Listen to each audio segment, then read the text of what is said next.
medios de funciones están cuando una función es creciente y cuando una función es decreciente, cuando una función es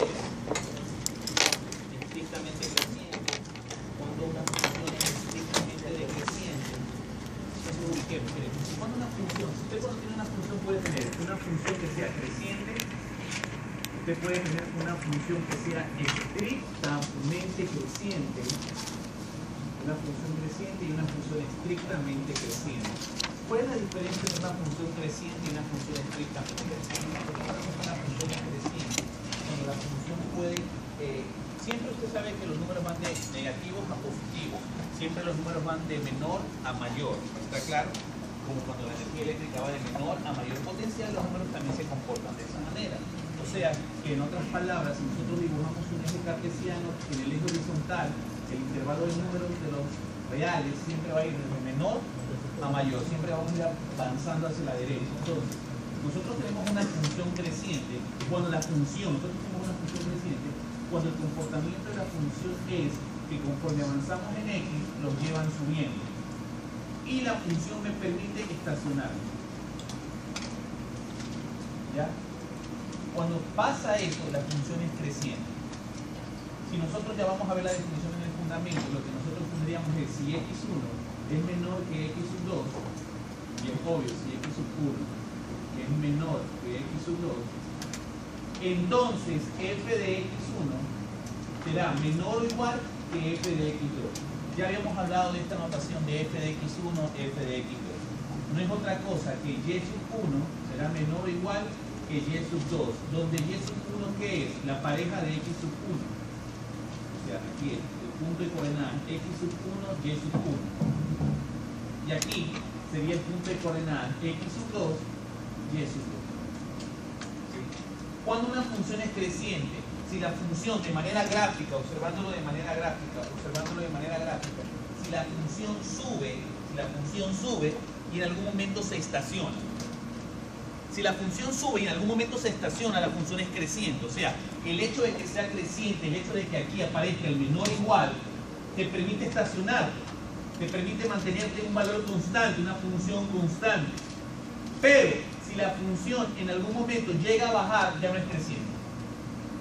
Si en algún momento y sub 1 es menor que y sub 2, es mayor que y sub 2, ya no es creciente. ¿A qué me refiero con esto? A lo siguiente. Sube, se estaciona, bajó. Y ahí volvió a subir. Por este intervalo numérico, ya no se cumple para todos los x. Y al no cumplirse para todos los x, ya la función para todo su intervalo de dominio no es creciente. Porque su comportamiento, aquí, x1 es menor que x2, por supuesto. x1 es menor que x2, verdadero. Entonces, y1 es menor que y sub 2, no. ¿Qué es eso?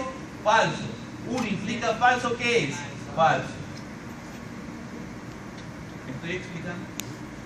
Cuando tenemos una función creciente, es aquella función que durante todo su intervalo numérico de menos infinito más infinito, la función crece, o sea, la función va hacia arriba. Se permite que se estacione, que se vuelva una constante, pero no se le permite bajar.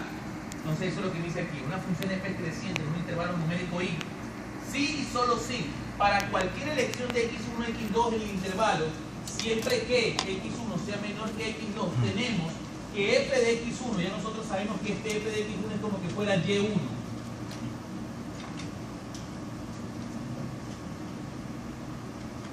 Este y1, sea ¿qué cosa? Menor o igual que y2. ¿Qué es lo que permite estacionarse? Lo que permite estacionarse es el menor o igual. O sea, dos x pueden tener ¿qué cosa? El mismo y. Como es en el caso aquí. Corremos esto.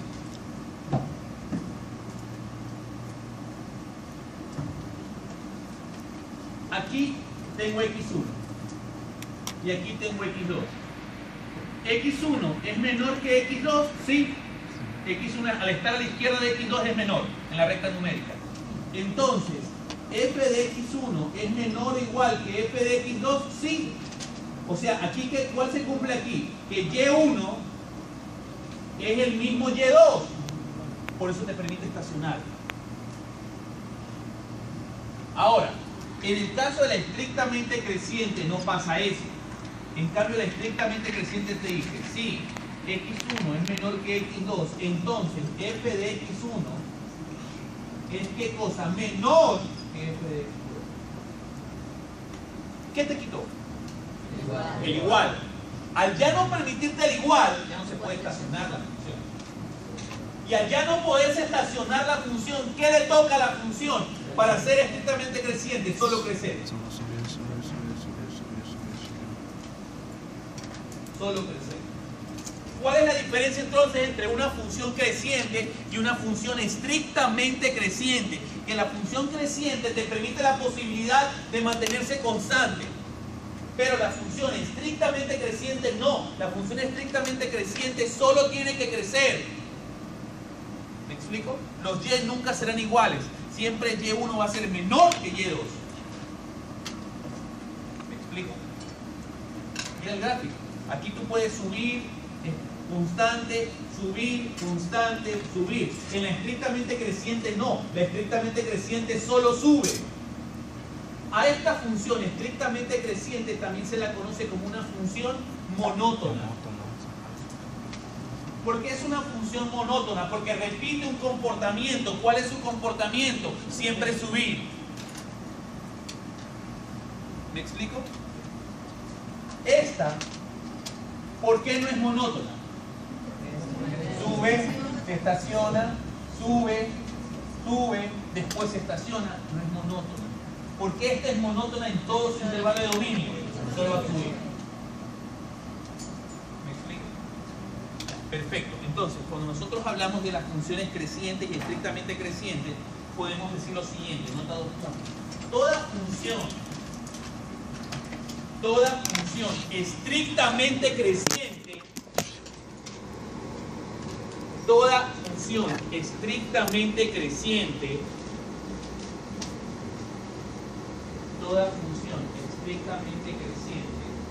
es creciente. Toda función estrictamente creciente es creciente. Pero no toda función creciente,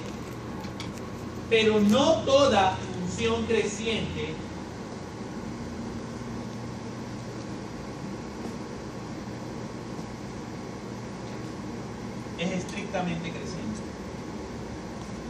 P entonces Q, pero no Q entonces P. Pilas con eso.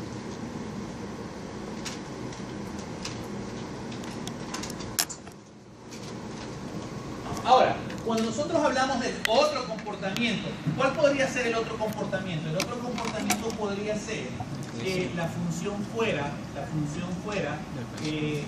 decreciente. Ahora, ¿qué es una función decreciente? Nosotros podríamos tener la función decreciente o la función estrictamente decreciente. La función creciente o la función estrictamente decreciente. ¿Está claro? ¿Qué implica que la función sea decreciente o estrictamente decreciente? Lo que implica es lo siguiente. Si hablamos de creciente y estrictamente creciente, lo que decíamos es que la función crecía. Aquí, la función que pasa, decrece, baja. Pero también se puede estacionar. Y en la función estrictamente decreciente, la función lo que puede hacer es siempre bajar. Si lo vemos por definición, tendríamos que una función decreciente es aquella en que si x1, para todo x1, x2 que pertenece a un intervalo numérico, si x1 es menor que x2, entonces f de x1 ahora es mayor o igual que f de x2. ¿Sí? Ahora es mayor o igual. O sea, digamos, este es x1 y este es x2. x1 tiene su imagen f de x1. ¿Qué es eso? y1. Y x2 también tiene su imagen f de x2. O sea que este punto es x2, f de x2. que no sería otra cosa que x2, y2.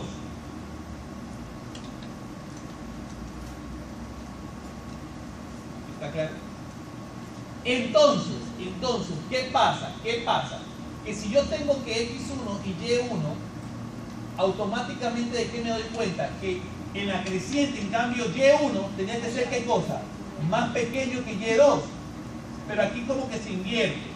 Ahora, y1 es más grande que y2. Entonces, conforme yo avance, ¿qué va a pasar con la función? Va a ir bajando. Al ir bajando, ¿qué es? Decreciente. Cuando es estrictamente decreciente, ya no va el mayor igual, sino que va ¿cuál? El mayor. Al quitarte el igual, ¿qué es lo que te está quitando? La posibilidad de estacionarte, la posibilidad de que seas una función constante. ¿Me explico? Muy bien. Tienen que estudiarse esas definiciones, por favor, díganme. Ya, monótona no es la decreciente. Monótonas solo son, a ver, definámosla así, función monótona. Si es una función monótona, entonces tienes dos definiciones posibles. Para que sea una función monótona, o es estrictamente creciente, o es una función estrictamente decreciente. Las funciones monótonas son aquellas que son o estrictamente creciente o estrictamente decreciente. Ingeniero, si una función es creciente no es monótona. ¿Por qué no es monótona? Porque puede haber la posibilidad de que su comportamiento varíe. Viene subiendo y se estacionó, o viene bajando y se estacionó. No dejó de ser creciente ni dejó de ser decreciente. Pero en cambio, para que sea monótona tiene que ser o estrictamente creciente solo sube, o estrictamente decreciente solo baja. Perfecto. Ahora, continuemos. Siguiendo con esto de los tipos de funciones, nos encontramos con otro caso más. ¿Cuál es el caso que nos encontramos? Una función acotada. Aquí está. Se dice que esa es una función monótona en un intervalo y si y solo si f es o estrictamente creciente o estrictamente decreciente en ese intervalo. Aquí viene otra parte interesante. De acuerdo a esta definición, se puede considerar la monotonía de una función por intervalos, existiendo otros casos en los que las funciones son monótonas en todo su dominio. Aquí les quiero hacer un ejemplo. Observen. Por ejemplo, yo puedo tener esta función. Una función sencilla. Vamos a hacerla sencilla. Este es menos 1, 4. Ingeniero, esa función para todo su intervalo de dominio ¿es monótona? No. No es monótona. Si a mí me preguntan que si esa función para todos, ojo, es constante, ya está un poco inclinada, pero es constante. Si esa función para todo su intervalo de dominio es monótona, no, porque no es estrictamente creciente, solo es creciente. Pero si a mí me preguntan, ingeniero, desde menos infinito hasta menos 1, ¿la función es monótona? Es verdadero. Para todo el intervalo de la función, de menos infinito a más infinito, la función no es monótona, porque tiene variaciones en su comportamiento. Sube, se estaciona y después sigue subiendo. Pero, para desde menos infinito hasta menos 1, la función no tiene ningún tipo de cambio en su comportamiento. La función, ¿qué pasa? Crece. Entonces la función es monótona. ¿Ya expliqué?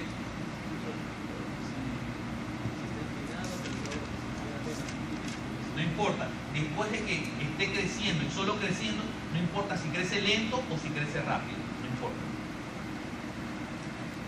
Ingeniero, de menos 1 a 4, ¿la función es monótona? No. Porque no crece ni decrece, se mantiene en un comportamiento continuo, entonces no es monótono. Porque no demuestra un comportamiento, está constante. La función de 4 a más infinito es monótona. ¿Por qué? Porque vuelve solamente a crecer.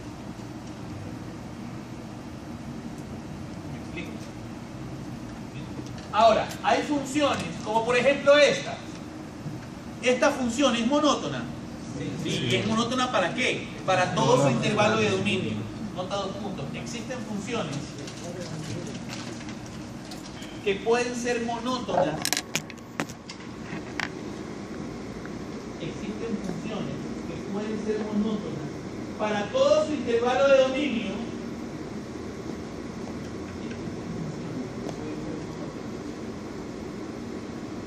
para todo su intervalo de dominio o para determinados intervalos de la gráfica. O para determinados intervalos de la gráfica. Muy bien. Ahora vamos a hablar de algo muy importante. ¿Qué son las funciones pares? ¿Qué es una función par? Una función par es aquella función, una función par es aquella función en la cual usted tiene como una simetría. Ahí hablamos, ¿qué es simetría, ingeniero? Por ejemplo, la cancha de fútbol es simétrica con respecto a la línea central del campo de juego. ¿Por qué? Observen.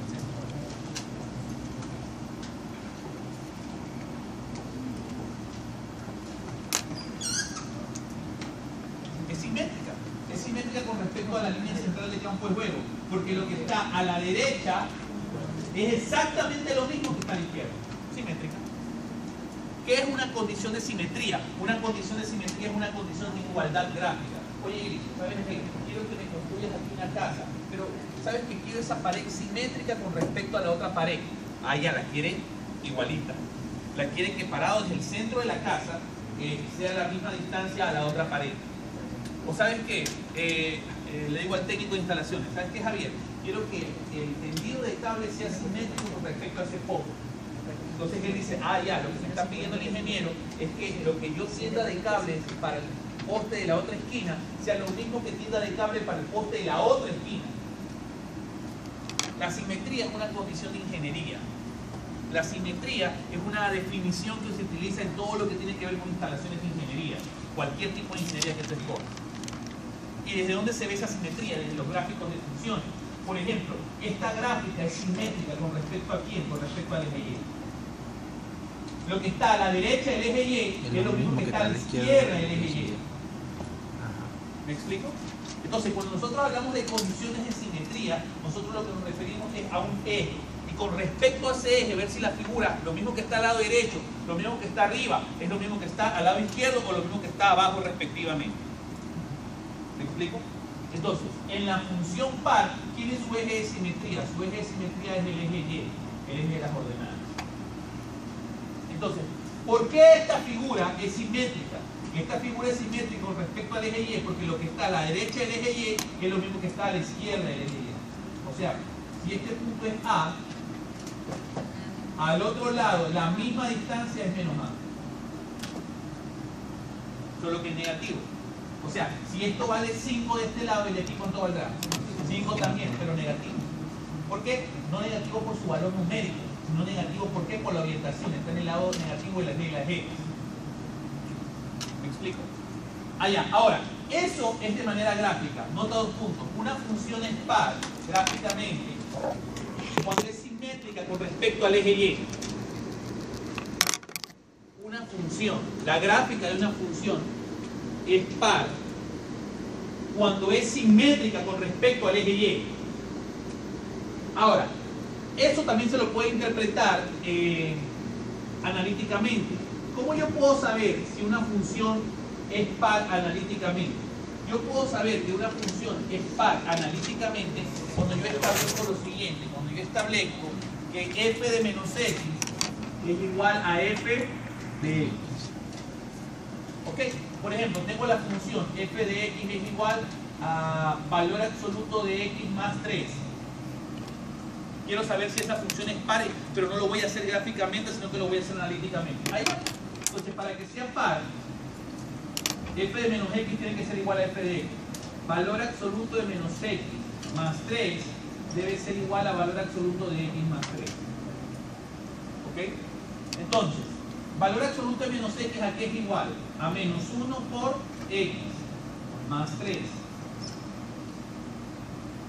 Valor absoluto de a por b ¿a qué es igual? Al valor absoluto de a por el valor absoluto de b. Entonces, aquí me quedaría valor absoluto de menos 1 por valor absoluto de x más 3. Valor absoluto de menos 1. 1 por valor absoluto de x, valor absoluto de x. Valor absoluto de x más 3 es igual a valor absoluto de x más 3. La función es par.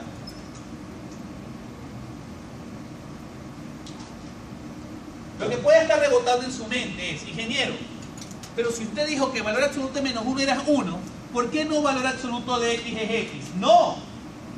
¿Por qué valor absoluto de x no es x? Porque yo no sé quién es x. Y si x es negativo, yo digo que el valor absoluto de x es x. Contradigo la teoría, pues. ¿Por qué? Porque el valor que me va a salir del resultado de un valor absoluto va a ser ¿qué cosa? Negativo, pues ya le quité el valor absoluto. ¿Cuándo yo quito el valor absoluto? Cuando lo que le estoy sacando a la operación es un número. Porque el número, ¿saben cuándo va a cambiar? Nunca. Pero si yo a una variable le quito el valor absoluto, estoy obrando mal matemáticamente. ¿Por qué? Porque a la variable todavía no sé quién es. Puede tranquilamente serme la variable ¿qué cosa? Un número negativo y yo ya la liberé del valor absoluto. Entonces, el valor absoluto de toda variable siempre sigue el valor absoluto. Nota 2 puntos. Cuando sacamos el valor absoluto de una variable, no se lo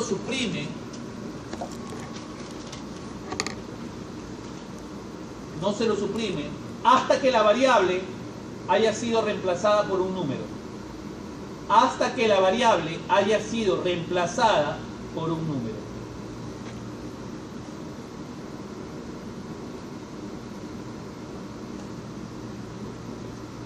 Ok. Ahora, quiero que ustedes se lleven a su mente algo. Cuando hablen de eje de simetría, hablen de un espejo. Todo eje de simetría es un espejo. Todo eje de simetría es un espejo. Pilas con eso. Todo eje de simetría. Cuando ustedes adentro, cuando estén viendo cálculo diferencial, les hablen de la simetría, todo lo que sea simétrico corresponde a un espejo. Por ejemplo, esta pared es simétrica con respecto a la otra pared. ¿Está bien construida? Sí. ¿Por qué? Porque esta pared tiene la misma inclinación que la otra pared. Están pintadas igual. ¿Me explico? Muy bien, ahora, veamos algo. Hay otro tipo de función aparte de la función par, que es la función impar. Cuando nosotros tenemos una función impar, de manera gráfica tenemos una función impar. De manera gráfica tenemos una función impar, como pasa lo siguiente. Observen. En la función par, ¿quién era el espejo? El eje Y. Excelente, muy bien contestado. En la función impar, ¿sabe quién es el espejo? El origen. Como el espejo es el origen, lo que está en el segundo cuadrante, el espejo no lo diversifica, no. ¿Qué hace el espejo? Lo proyecta, porque el espejo lo que hace es ganar profundidad. Claro, tú cuando te ves en un espejo, tú estás viendo tu profundidad. Porque no es que tú te pones frente al espejo y ves tu espalda.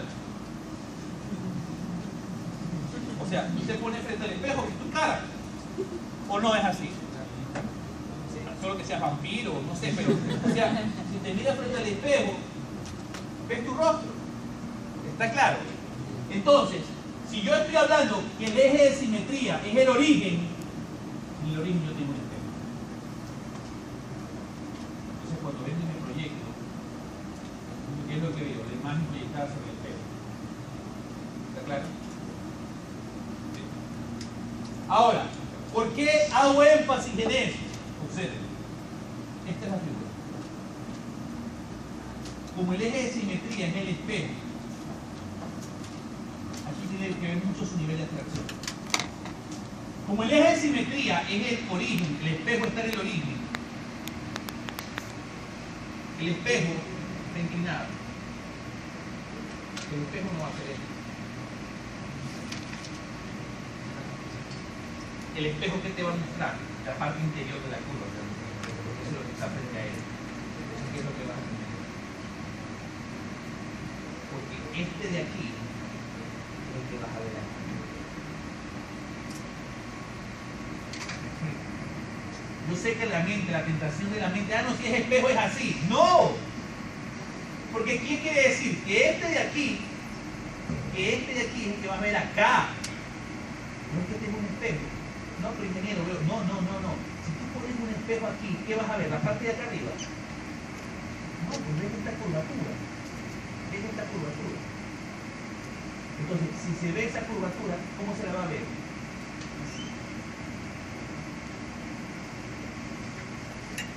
No me explico. Más o menos. Míralo de este punto de vista. Digamos que el focus es el espejo. ¿Ya? Sí, digamos que aquí tenemos imagínate el eje cartesiano, ya, haz un esfuerzo. Imagínate el eje cartesiano, entonces este es un eje y aquí está el otro eje. Entonces, ese es el punto del origen de coordenadas. Está así, ¿no? ¿Cómo me voy a ver yo saliendo? Ya, perfecto, de frente, ¿no es cierto? Si es que fuera un espejo, ¿no? Ahora, ¿cómo me voy a ver yo? O sea, exactamente, no voy a ir opuesto al eje de simetría, ¿sí me entiendes? O sea, si yo tengo esta línea de acción, allá me voy a ver hacia afuera. ¿Sí me explico o no? O sea, estos dos marcadores que yo los tengo así, yo los voy a ver del otro lado hacia mí. ¿Sí me entienden? ¿Sí me entienden? O sea, yo voy a estar hacia afuera, así como proyectado hacia afuera con los dos marcadores así. Es lo mismo que te quiero decir aquí. Esta curva que tú vas a ver aquí es la misma curva que ves acá. Entonces, por eso lo tienes que ver así, proyectada. ¿Lo ven o no lo ven? Ya, bueno, y ahí tienes que hacer más esfuerzo. Ok, ahora, nosotros podemos ver una función impar. Analíticamente sería f de menos x es igual a menos f de x. ¿Cuándo sucede eso? Por ejemplo, la función típicamente impar, f de x es igual a x al cubo. Entonces, f de menos x debe ser igual a menos f de x. Veamos, sería menos x al cubo debe ser igual a menos f de x. ¿Quién es f de x? X al cubo. Veamos si esa igualdad se cumple. Menos x al cubo, ¿a qué es igual? Menos 1 por x al cubo. Menos 1 por x, ¿a qué es igual? Yo tengo la propiedad a por b a la n, ¿a qué es igual? A la n por b a la n, perfecto. Entonces aquí, menos 1 es como que fuera a, x es como que fuera b. Me quedaría menos 1 al cubo por x al cubo, debe ser igual a menos x al cubo. Si no, no se cumple que la función es impar. Negativo, impar, negativo. Menos 1. X al cubo, ¿qué es? X al cubo. Menos 1 por x al cubo, menos x al cubo. Menos x al cubo es igual a x al cubo, entonces he encontrado que la función es impar. Nota 2 puntos. Para encontrar si una función es par o impar, para encontrar si una función es par o impar, se dispone de dos métodos, el método gráfico y el método analítico. Se dispone de dos métodos, el método gráfico o el método analítico.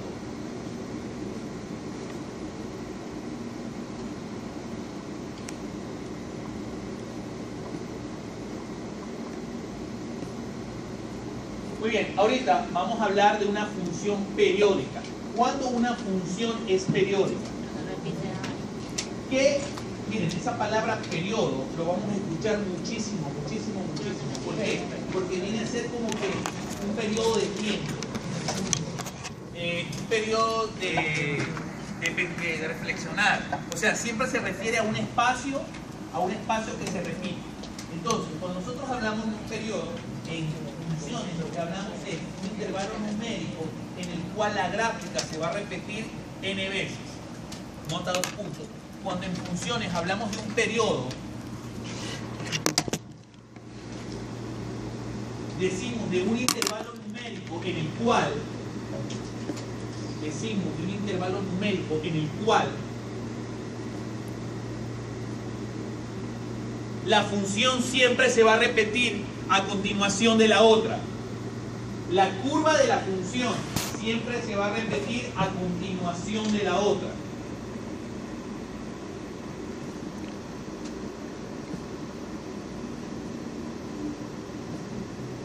Es lo que tenemos aquí en la definición. La definición que me dice, mira ahí, existe un T que pertenece a los reales, T de periodo, ¿ya? Existe un T que pertenece a los reales, positivos, o sea, el periodo siempre es un número positivo. El periodo siempre es un número positivo. Entonces dice, existe un t que pertenece a los reales positivos para todos los x que pertenecen al dominio de f, tal que f de x más t es igual a f de x. O sea, f sumado un número a la variable siempre te va a dar f de x. ¿Está claro? Entonces, gráficamente es lo siguiente. Esta es una función periódica. ¿Por qué es una función periódica? Porque se repite. Y se repite en el mismo intervalo. De -1 a 3, ¿cuánto espacio hay? 4 unidades numéricas. Si aquí se repitiera y no tuviera el mismo espacio, 4 unidades numéricas, no es periódica. Cuidado. El periodo, esto es importantísimo porque en el examen se jalan estas preguntas de teoría. El periodo no depende de que sea la misma figura, depende de que se repita en el mismo intervalo numérico. El periodo de una función no depende de que tenga la misma figura, depende de que se repita en el mismo intervalo numérico. O sea, si aquí esta función se repite en 4 unidades, de -1 a 3 hay 4 unidades, en el otro gráfico también debe tener 4 unidades. Si no tiene las mismas 4 unidades, pero ingeniero tiene la misma figura, no importa. Importa el intervalo, no es periódico. Pero en cambio, de 3 a 7, ¿cuántas unidades numéricas hay? 4. Entonces sí es periódico.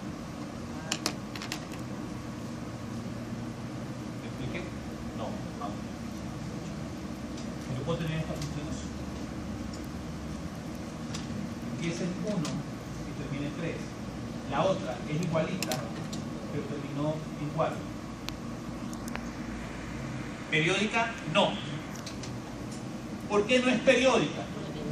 Porque el intervalo numérico aquí, t, el valor de t es 2. Pero acá hay otro t. Que vale 1. T1. Y vale 1. ¿Periódica? No. Pero si viene a 5, ¿periódica? Sí. Y si todas las demás tienen 2 unidades de espacio, periódica. Nota 2 puntos. La periodicidad de una función, la periodicidad de una función no depende tanto del gráfico, sino del intervalo numérico que conste como periodo. Sino del intervalo numérico que conste como periodo.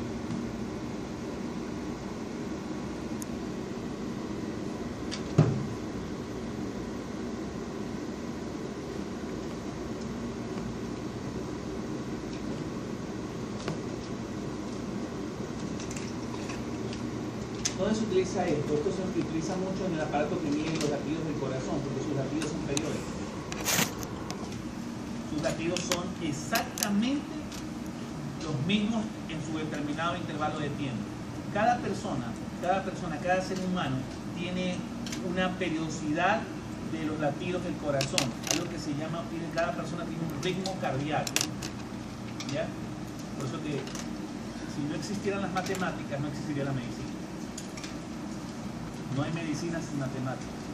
Medicina común sí hay sin matemáticas, pero si ya eres un tipo que no eres un médico común, sino que eres un médico cirujano por algún tipo de especialización y eres bueno en tu trabajo, es porque eres bueno para las matemáticas. No hay médico que sea bueno sin matemáticas, no lo hay. No lo hay. Cada persona tiene lo que se conoce con el nombre de ritmo cardíaco. ¿Qué es el ritmo cardíaco? Es la periodicidad de los latidos del corazón en un determinado intervalo de tiempo. ¿Qué pasa cuando esa periodicidad, qué pasa cuando ese ritmo cardíaco se altera? Automáticamente deja de ser periódico. Y automáticamente, al dejar de ser periódico, ya está el problema. O tienes una arritmia cardíaca, o se te bajó la presión y estás al punto de un infarto. Con la particularidad, como en las funciones, que si una función deja de ser periódica, ya no puede ser periódica para su intervalo de tiempo nunca más. Cuando el ritmo cardíaco se altera, nunca más va a ser igual. Por eso las personas que sufren de arritmia cardíaca o de algún tipo de variación de su ritmo cardíaco viven tomando una pastillita blanca durante toda su vida, hasta que mueren. Porque cuando se altera el ritmo cardíaco nunca más vuelve a equilibrarse. Se comporta igual que una función. personas que dicen que el lenguaje de la vida está escrito en lenguaje matemático, no lo sé. Pero lo que sí sé es que hay demasiadas coincidencias entre las matemáticas y la vida de los humanos. Sigamos.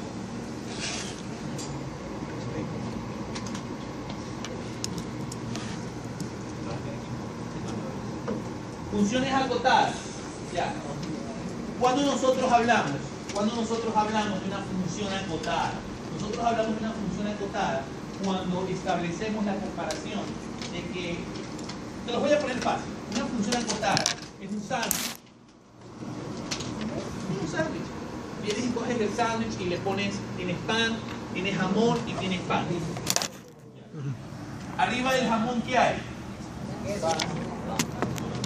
Y abajo del jamón, ¿qué hay? El jamón está acotado. O sea, el jamón, para hacer un sándwich, el jamón está, ¿qué cosa? Tapado. Entre dos barras de pan. Perfecto. Cuando nosotros hablamos de una función acotada, decimos que la función tiene un tope arriba y tiene un tope abajo. Es como yo aquí tengo un tope, por supuesto que tengo un tope. ¿Mi tope cuál es? El tumbado. Arriba. ¿Y mi tope abajo cuál es? El techo. Y es un tope para cualquiera de nosotros. Una persona que fuera muy alta, muy alta, un gigante, no podría estar aquí. ¿Por qué? Porque el acotamiento no le permite, así también es una función.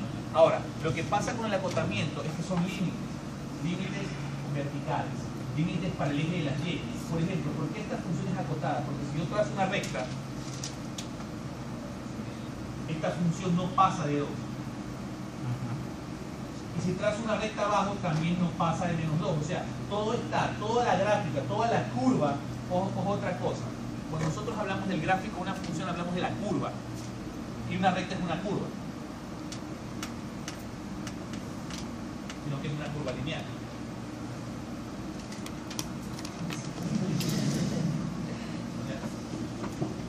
Yo sé que es difícil para ustedes. Ustedes dicen recta, curva, curva. Pero no toda curva es una curva es una recta es una curva.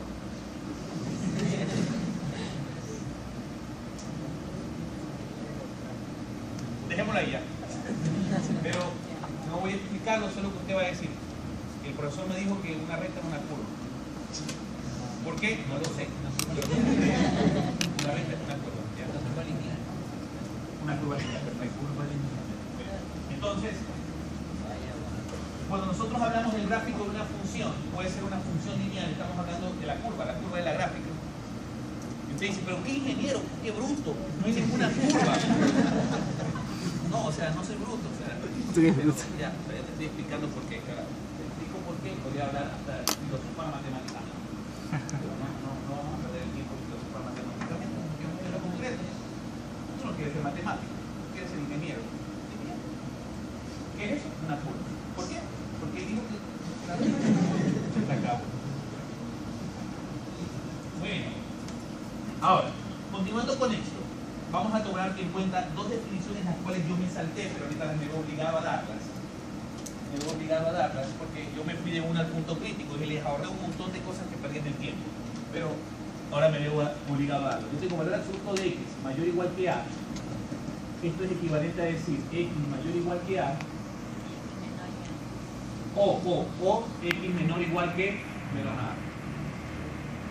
Expresado como un ejemplo sencillo, si yo tengo valor absoluto de x mayor o igual que 3, esto es equivalente a decir los x mayores o iguales que 3, o sea, la solución de esto son los x mayores o iguales que 3 o los x menores o iguales que menos 3. En la recta numérica serían menos 3, entonces mayor o igual que 3 son todos estos, y menor o igual que 3 son todos estos.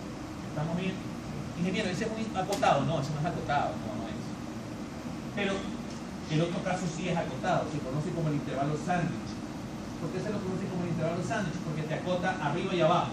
Esto es los x menores iguales que menos a y menores iguales que a. Mayores iguales que menos a y menores iguales que a. Esto también, ¿cómo se lo escribe? X menor igual que a y x mayor igual que menos a.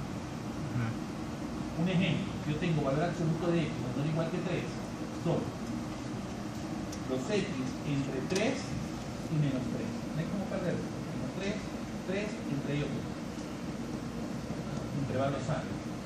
Van aquí, van acá, mortadela, jamón, queso, lo que quieran.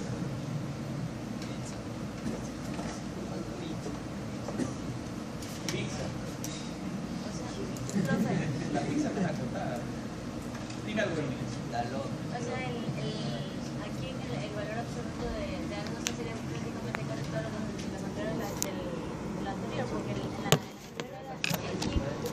escriben, dicen f es acotada.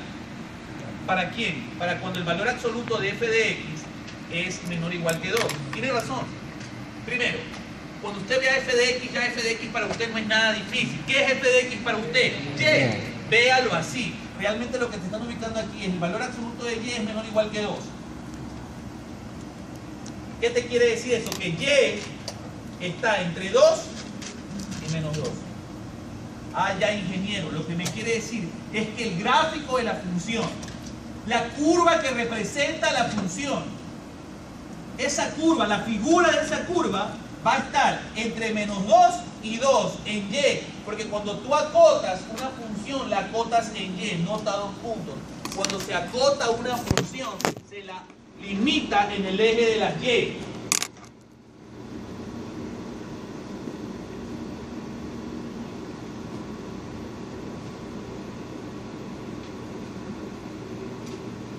¿Está claro? Ok. Sigamos.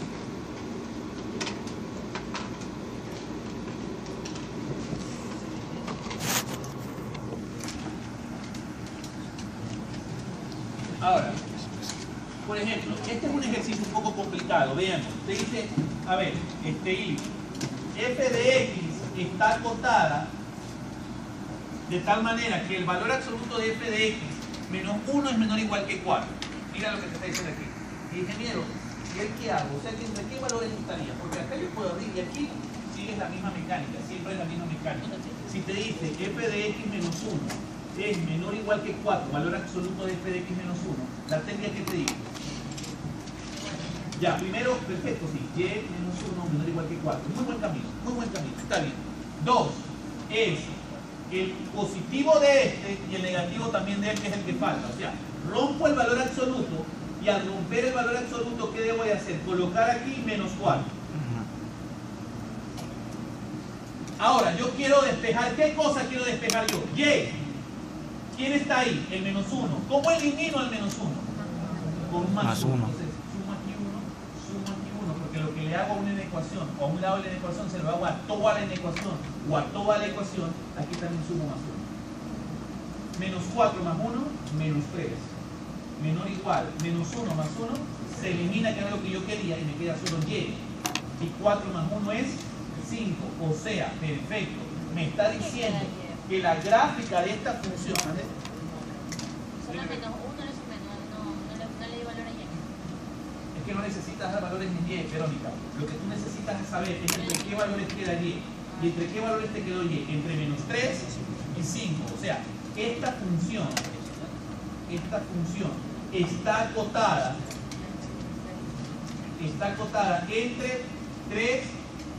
entre menos 3 y 5.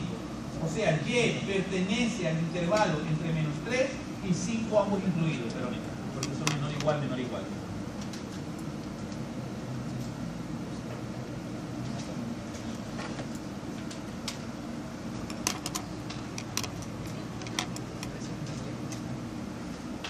Ahora, vimos el caso en que tú puedes tener una función acotada por arriba y por abajo, o sea, limitada por los dos. Pero también hay un caso especial, el caso galleta. Imagínate una Oreo. Ah, yo tengo hambre. Parece. Ya, tienes una Oreo. Y en la galleta Oreo, normalmente la galleta Oreo cumple con el intervalo sándwich, está acotada por arriba y por abajo. Pero tú puedes, ¿qué hacer? Digamos que tienes la galleta Oreo y tienes un vaso de leche helada. Entonces, sacas la galleta Oreo de arriba para meterla en la leche, metes la galleta ahí y comes. Que nunca han hecho eso. Sí. Estás viendo una película y sacaste la Oreo, abriste la Oreo, leche helada, metes la galleta ahí. Ya, perfecto. Entonces, si tienes buena suerte, sacas el pedazo de la galleta y el pedazo de la galleta y se queda la crema blanca en la otra galleta. Entonces, Ahí también pueden haber funciones acotadas. O sea, puede haber una función acotada solamente por arriba, le quitaste la galleta de abajo, dejaste la crema blanca y la otra galleta. O también puede haber una función acotada solo por abajo. Listo, quitaste la galleta de arriba y dejaste la crema blanca y la otra galleta. Estas funciones acotadas se llaman Oreo. ¿Ya? Es para que te imagines en el examen, ¿ya? O sea, las funciones acotadas totalmente pueden ser usadas. Y ese nombre sí es matemático, también te va a los años, ese sí. El de acá no, el de acá es Oreo porque lo inventa ya. Entonces, pueden haber las funciones Oreo. ¿Cuáles son las funciones Oreo? Las que son acotadas solamente por un extremo, o son acotadas inferiormente o son acotadas superiormente, nota 2 puntos. Existen funciones. No, tampoco. Solo para que se imaginen.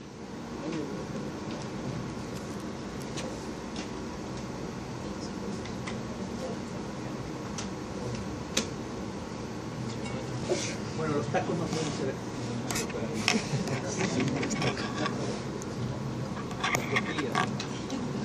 Sí, claro. Sí, pues, sí, está bien. La hamburguesa, sí.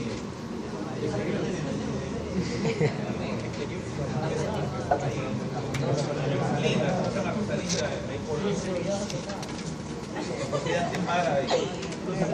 Cruce linda, sí, esa. Oye, unas hamburguesas gigantes, oye, de verdad. Tienen tubo de carne, sí. Si le pones un huevo, también consigue unos huevos gigantes también. Queso. Con $5 sales con tu super hamburguesa. Doble carne, un huevo, un pedazo de queso y te pones hasta jamón. Súper lleno, de verdad. Voy a ver si me paso por ahí hoy día tratando de hablar de funciones nada más. Pero bueno, ya, entonces, ¿dónde me quedé?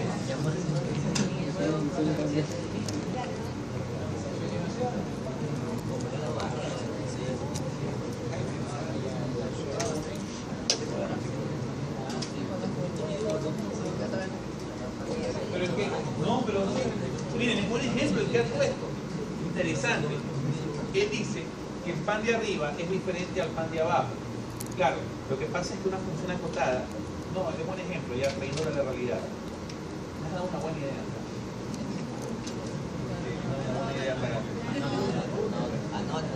O sea, no creo que te beneficie, pero me has dado una buena idea. Porque sucede que las personas pueden pensar que la función acotada siempre tiene que ser el mismo varón, o sea, el mismo valor. O sea, si es una asíntota incluida o si no es una asíntota no incluida. ¿A qué me refiero? A que, por ejemplo, aquí, en ambos lados incluye. Puede pasar que de un lado incluye y que del otro lado no incluya. O sea, puede ser interesante tu pregunta. Cuando las líneas son segmentadas, quiere decir que estoy hablando de no incluir, estoy hablando de un menor, estoy hablando de un mayor, y por lo tanto cuando ya no pasa el intervalo estoy hablando de paréntesis. Y cuando la línea no es segmentada, sino que la línea es continua, ya no estoy hablando de menor y mayor, estoy hablando de menor igual, mayor igual, y el intervalo del cual estoy hablando tiene que ver con porcentaje. ¿A qué quiero decir? Pueden haber funciones acotadas de esta manera. 3 menos 1.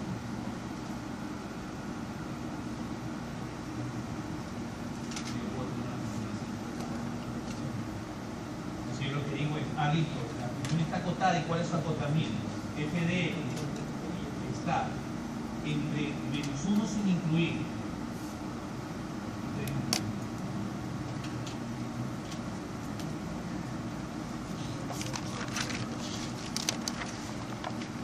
Entienden la profundidad matemática de lo que estoy diciendo. O sea, no necesariamente tiene que ser paréntesis, menor, menor. O no necesariamente tiene que ser mayor, igual, menor, igual, menor, igual.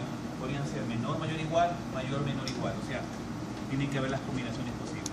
Aquí, como eran los ejemplos sencillos, me quedó que ya está entre menos 3 y 5, el menos 3 incluido y el 5 incluido. Pero podrían ser cualquiera de estos casos.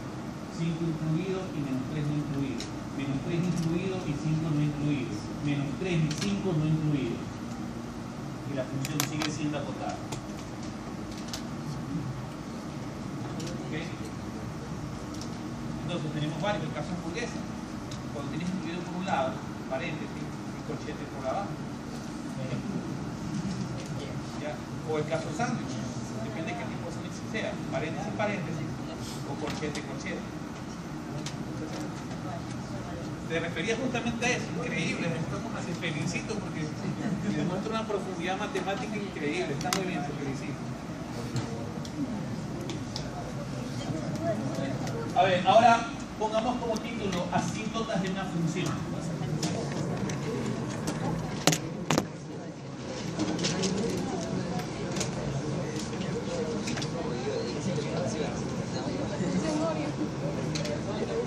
¿No oíste la nota? ¿Qué decía la nota, Verónica? No, solo decimos que existen funciones. Ah, ya, existen funciones. Oye, no. Bonito. A ver, existen funciones, ya no existe bonito, así era de mía.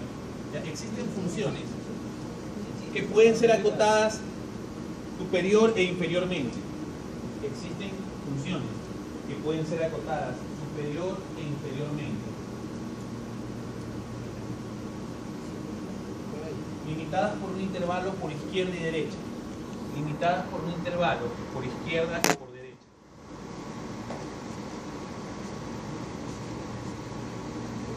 Y también existen funciones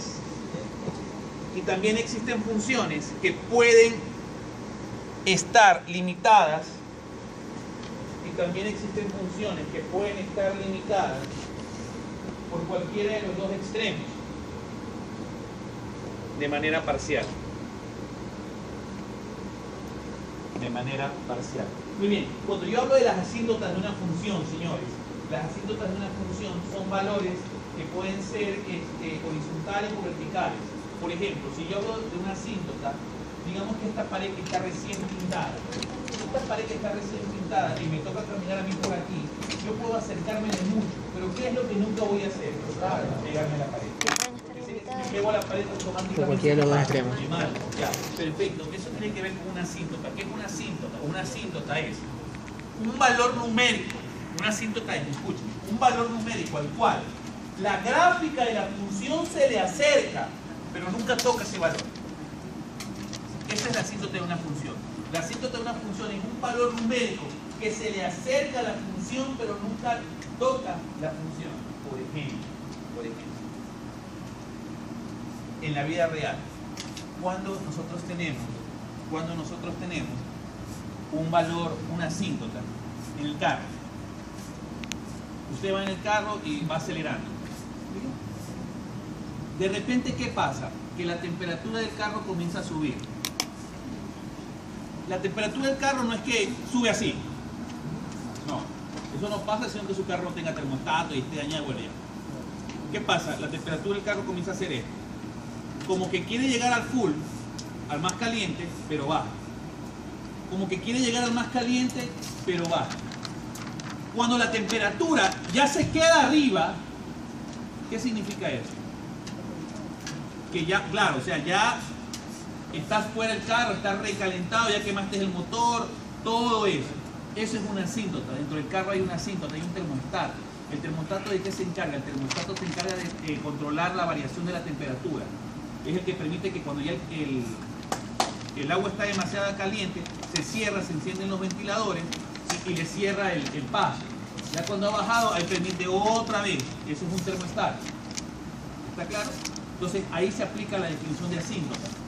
De manera gráfica, una función tiene una asíntota como usted la observa en el gráfico. Apaguen un poquito. El comportamiento de esta gráfica, ¿qué quiere decir? Observen. Conforme yo voy avanzando de menor a mayor, o sea, voy del número negativo al número positivo, yo me le acerco al eje Y. Pero si el eje Y es una asíntota, yo por mucho que me le acerque, jamás lo voy a tocar. Ingeniero, ¿y de dónde sacó usted que era una asíntota? Tengo f de x es igual a 1 sobre x. ¿Cuál es el dominio de esta función? Vamos, niños, no me hagan quedar mal. ¿Cuál es el dominio de f de x? X diferente de 0. Menos 0. ¿Por qué? Porque la división para 0 no está definida matemáticamente. Sí. Entonces, automáticamente, cuando yo saco un número del intervalo de dominio, se convierte en una asíntota. Cuando yo saco un número del intervalo de dominio se convierte en una asíntota, siempre y cuando la función sea racional y continua. ¿Por qué? Porque quiere decir que la gráfica no puedo dejar ese punto libre. ¿Por qué no puedo dejar ese punto libre? Porque si dejo ese punto libre, no sería función. ¿Por qué no sería función? Porque habría cuando x vale 0, porque este es cuando x vale 0. Cuando x vale 0, entienda esto, el eje y es x igual 0. Y el eje x es y igual 0. El eje y, este eje y es x igual 0. Esta es la recta x igual 0. Y el eje x es la recta y igual 0. ¿Ya?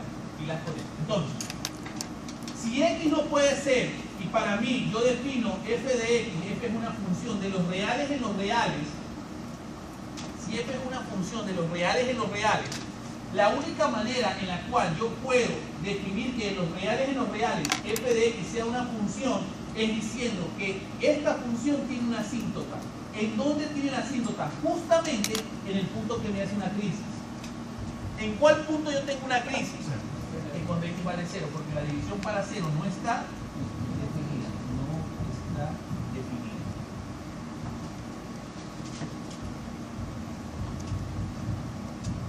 ¿Me explico? A esto se lo conoce con el nombre de asíntota vertical.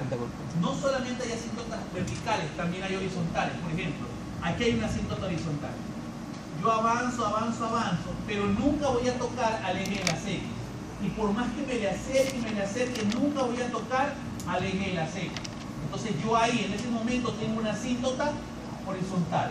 Perfecto. ¿Cómo encuentro las asíntotas? Las asíntotas horizontales, ¿cómo encuentro y cómo encuentro las asíntotas verticales? Primero, estamos hablando para tener asíntotas de funciones racionales. Es la primera definición. Cuando nosotros hablamos de funciones racionales, hablamos de funciones que tienen en el denominador a la variable x. Primero, para hablar de asíntotas horizontales y asíntotas verticales, estamos hablando de un tipo de función. ¿De cuál es ese tipo de función que estamos hablando? Las funciones racionales, número 1. ¿Por qué racionales? Son funciones que vienen de los números racionales. ¿Cuáles son los números racionales? Los que se dividen uno para otro. Solo que aquí, en lugar de ser números, ¿qué son? Variables, que después van a ser reemplazadas por números. Ahora, elijamos una función. F de x igual x cuadrado menos 2 sobre x cuadrado menos 2 sobre x cuadrado menos 4. Esa es una función racional. Ingeniero, ¿por qué es una función racional? Obviamente, porque vienen los números racionales. ¿Cuáles son los números racionales? Todos aquellos números que se producen de la división de dos números. Ahora, aquí como es una función, en lugar de tener números, ¿qué tenemos? Variable, la variable x, que después va a ser reemplazada por un número. Ahora, ¿cómo encuentro la función racional? Las asíntotas horizontales en la función racional. Fácil. Tú coges y divides cada uno de los términos por el exponente de mayor valor en x. Solo ponemos x menor, no x cuadrado. No x cuadrado menos 2x más 3. Así es más complejo. Hay x a la 0. Sí. 3 es x a la 0. ¿X a la 0 cuánto es? 1. Por 3, 3. Hay x a la 1. Sí. En el numerador. 2x. ¿Hay x a la 2? Sí, tanto en el numerador como en el denominador. La regla te dice, oye, ¿quieres encontrar una asíntota horizontal? Lo que tienes que hacer es dividir para la variable con su mayor exponente, a todos los términos. ¿Quieres encontrar una asíntota horizontal? Busca tanto en el numerador como en el denominador la variable con el mayor exponente y divides todos para eso. Aquí, ¿cuál es la variable? X. Excelente, muy bien. ¿Y cuál es el mayor valor? Aquí a la 2. Entonces usted lo que hace es lo siguiente, x al cuadrado dividido para x al cuadrado menos 2x dividido para x al cuadrado más 3x al cuadrado, sabiendo esto, que 1 sobre x, el límite cuando x tiende, el límite cuando x tiende al infinito de 1 sobre x es igual a 0. Ajá. 1 sobre 10, 0.1.